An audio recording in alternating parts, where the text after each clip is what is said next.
करोड़पति मुजरिम को फांसी की सज़ा सुना दी गई और इस सज़ा पर अमल दरामद के लिए उसे शहर से दूर दराज एक गुमनाम जजीरे की जेल में कैद कर दिया गया ताकि वो अपनी दौलत या असर रसूख को इस्तेमाल करते हुए फैसले पर असरअंदाज ना हो सके। करोड़पति मुजरिम ने इस जजीरे पर ही किस्मत आजमाई का फैसला किया और उसके लिए उसने जेल की संतरी को रिश्वत देने का फैसला किया ताकि किसी भी तरीके से और किसी भी कीमत पर जेल के जजीरे से बाहर वो फरार हो सके। संतरी ने उसे बताया कि यहाँ पर हिफाजती इक़दाम बहुत सख्त हैं और कोई भी कैदी जजीरे से बाहर नहीं निकल सकता सिवाय एक सूरत की, जो कि मौत है। लेकिन लाखों के लालच ने संतरी को कैदी का साथ देने पर आमादा कर लिया। इसके लिए संतरी ने एक अजीब व गरीब तरीका निकाला और उस करोड़पति मुजरिम को बता दिया दुज्जर जेल है। सुनो, जेल के जजीरे से सिर्फ एक चीज़ जो बाहर किसी हिफाजती इंतजामात और तफ्तीश के बाहर आती है वो है मुर्दों का ताबूत। जब कभी किसी को फांसी दे दी जाए या वो तबई मौत मर जाए तो उसकी लाशों को मुर्दा खाने से ताबूत में डालकर बहरी जहाज़ पर मुंतकिल कर दिया जाता है, जहां गैर मुसल्लह चंद मुहाफ़िज़ों की निगरानी में कुछ सादा रसूमात अदा करने के बाद इन ताबूतों को कब्रिस्तान में दफन करने के लिए भेज दिया जाता है। वो मुहाफ़िज़ इन ताबूतों को बहरी जहाज़ से खुश्की पर मुंतकिल करने और फिर दफनाने के बाद वापस लौट आते हैं। इस कार्रवाई पर रोज़ाना सुबह 10 बजे उस सूरत में अमल दरामद किया जाता है कि वहाँ मुर्दा खाने में मुर्दा और ताबूत मौजूद हों। आपके फ़रार का वाहिद हल ये है कि इख्तितामी लम्हात से पहले आप किसी तरह किसी एक ताबूत में पहले से मुर्दा शख्स के साथ लेट जाएं।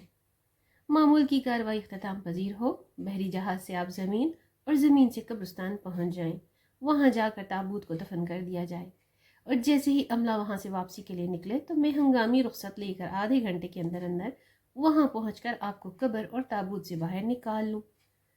फिर आप मुझे वो रकम दे दें जिस पर हमने इत्तेफाक किया है और मैं छुट्टी का वक्त ख़त्म होते ही वापस जेल चला जाऊँगा और आप गायब हो जाएंगे। यूँ आपकी गुमशुदगी का एक मुअम्मा ही रहेगी और इस मुअम्मे से हम दोनों को कोई फ़र्क नहीं पड़ता। आपका क्या ख्याल है? करोड़पति ने सोचा कि ये एक जुनूनी किस्म का मंसूबा है, लेकिन फांसी के फंदे पर झूलने से ये फिर 1000 दर्जे बेहतर है। करोड़पति ने तगड़ी रकम देने का वादा किया और फिर दोनों ने इसी तरीके कार पर इत्तफाक कर लिया। संतरी के मंसूबे के मुताबिक इस कैदी ने इत्तफाक किया कि वो मुर्दा खाने में चुपके से जाएगा। अगर वो खुशकिस्मत रहा और वहाँ किसी की मौत वाक़ई हो गई तो वो अपने आप को बाईं तरफ के पहले नंबर वाले ताबूत में बंद कर लेगा, जिसके अंदर पहले से एक लाश मौजूद होगी। अगले दिन हस्ब मंसूबा संतरी के बताए हुए रास्ते पर चलते हुए वह करोड़पति शख्स मुर्दा खाने के अंदर घुसने में कामयाब हो गया। वहाँ मुर्दा खाने के फर्श पर 2 ताबूत रखे हुए थे। पहले तो वो ताबूत में किसी मुर्दे के साथ लेटने के ख्याल से ही घबरा गया, लेकिन एक बार फिर जिंदा रहने की जिबिल्लत उस आर्जी खौफ पर गालिब आ गई। उसने अपनी आंखें बंद करते हुए एहतियात से ताबूत को खोला ताकि लाश को देखकर खौफजदा न हो और अपने आप को तेज़ी से ताबूत के अंदर मुर्दे के ऊपर गिरा दिया। और उस वक्त तक बेचैनी और पकड़े जाने के खौफ के साथ वो इंतज़ार करता रहा जब तक कि उसने मुहाफिजों की आवाज़ न सुन ली। वो ताबूत को जहाज़ के अर्शे पर ले जाने के लिए आपस में गुफ्तगू कर रहे थे। मुर्दा खाने से लेकर जहाज़ पर पहुंचने तक उसे कदम ब कदम जगह की तब्दीली का एहसास होता रहा। जहाज़ का लंगर उठने से लेकर पानी पर उसकी हरकत को उसने महसूस किया। समुद्री पानी की महक जब तक उसके नथनों से टकराती रही तब तक उसका अदम तहफ़्फ़ुज़ का एहसास बरकरार रहा। जहाज़ साहिल पर पहुंचकर लंगर अंदाज हुआ। मुहाफ़िज़ों ने खींच कर ताबूत को खुश्की पर उतारा तो उसके कानों में मुहाफ़िज़ों की गुफ्तगू के चंद अल्फाज टकराए। वो इस ताबूत के अजीब व गरीब वज़न के बारे में एक दूसरे तक तबसरा कर रहे थे। वो कह रहे थे कि इतने वज़नी ताबूत से ज़िंदगी में पहली दफ़ा पाला पड़ा है। उस गुफ्तगू से उस करोड़पति कैदी ने अजीब सा खौफ और तनाव महसूस किया। वो डर गया था कि कहीं ये मुहाफिज इस ताबूत को खोलकर देख ही ना लें कि अंदर क्या है।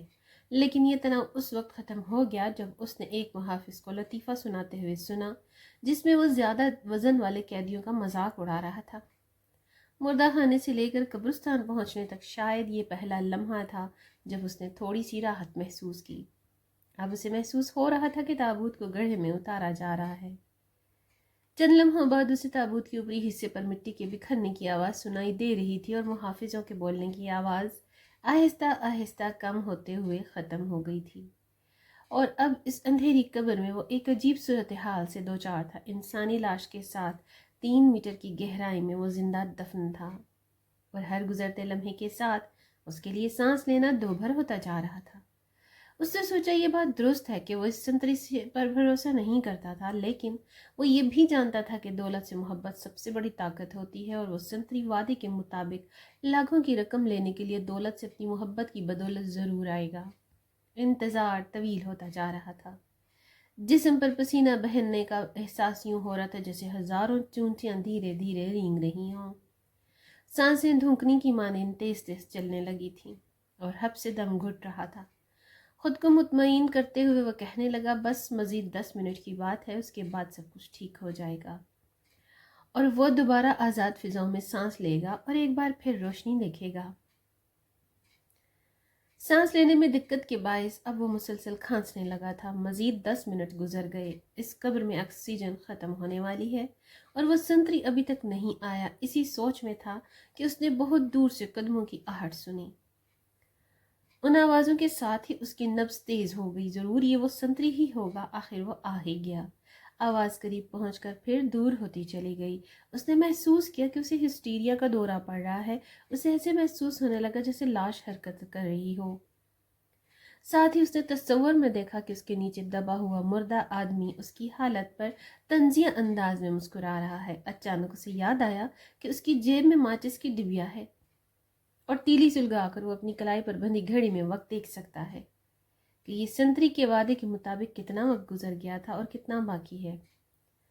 اسے امید تھی کہ سنتری کے بتائے ہوئے وقت میں سے ابھی چند منٹ باقی ہوں گے۔ جب اس نے تیلی سلگائی، آکسیجن کی کمی کے باعث مدھم سی روشنی نکلی۔